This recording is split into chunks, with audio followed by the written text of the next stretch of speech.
Good evening to each and everyone. I am Jennifer M. Peralta, a BSIT student from Isabela State University, Roas Campus.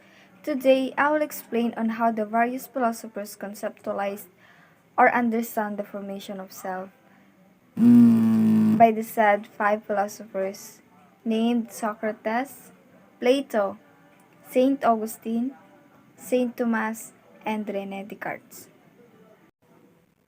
Before I start, let's know first the meaning of self. A self is a person, particularly nature or personality, the qualities that make a person individual or unique, one's own interest or pleasure, used ironically to refer to oneself or someone else.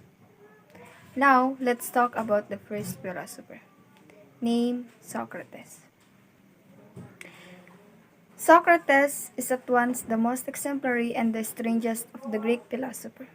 Socrates was born in Alopiki and belonged to the tribe Anchises. Socrates was a scholar, teacher, and philosopher born in ancient Greece. Conceptualize the self by Socrates. Every man is composed of body and soul. This means that every human person is dualistic, that he is composed of two aspects of personhood.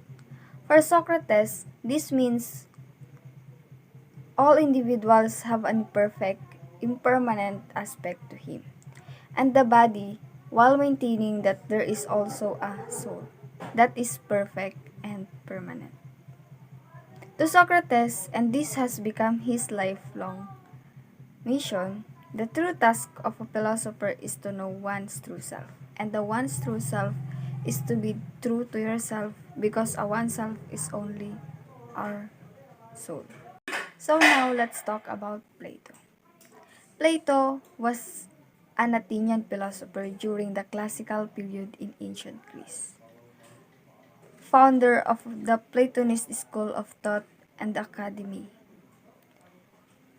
the first institution of higher learning in the Eastern world. According to Plato, students of Socrates supported the idea that man has a dual nature of body and soul. In addition to what Socrates earlier exposed, Plato added that there are three components of the soul: the rational soul, the spirited soul, and the appetitive soul.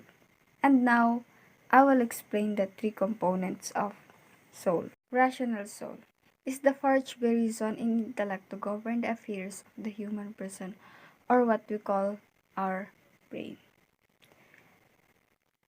Spirited soul is charge of emotion should be kept at bay. This is our heart.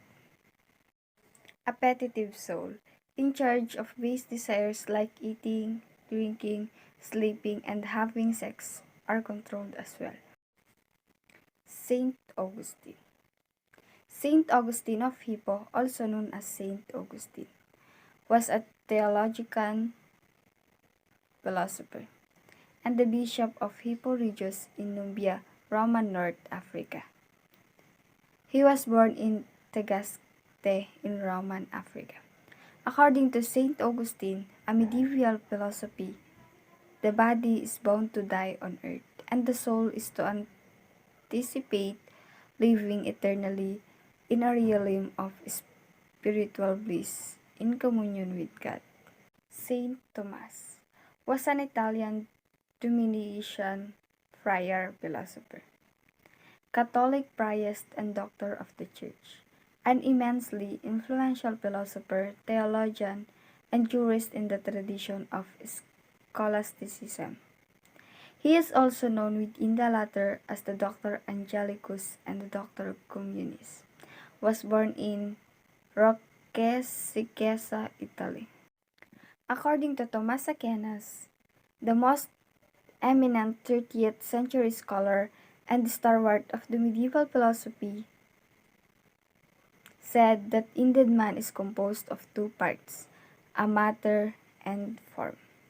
Matter, or hyle in Greek, refers to the common stuff that makes up everything in the universe. Man's body is part of this matter. Form, on the other hand, or morph in Greek, refers to the essence of a substance or thing. It is what makes it what it is. In the case of the human person, the body of the human person is something that he shares even with animals. The cells that he shares even with animals. The cells in man's body are more or less to the cells of any other living organic being in the world. René Descartes was a French-born philosopher, scientist who spent a large portion of his working life in the Dutch Republic, initially serving the Dutch States Army of Maurice of Nassau, Prince of Orange, and the Stadtholder of the United Provinces.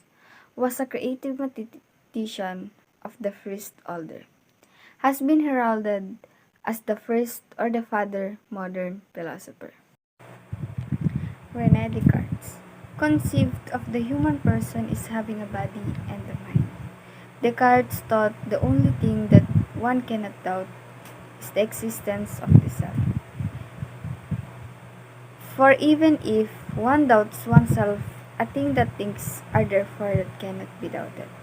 The self, then for Descartes, is also a combination of two distinct entities, the cogito, the thing that thinks, which is the mind, and the extensa or the extension of the mind, which is the body.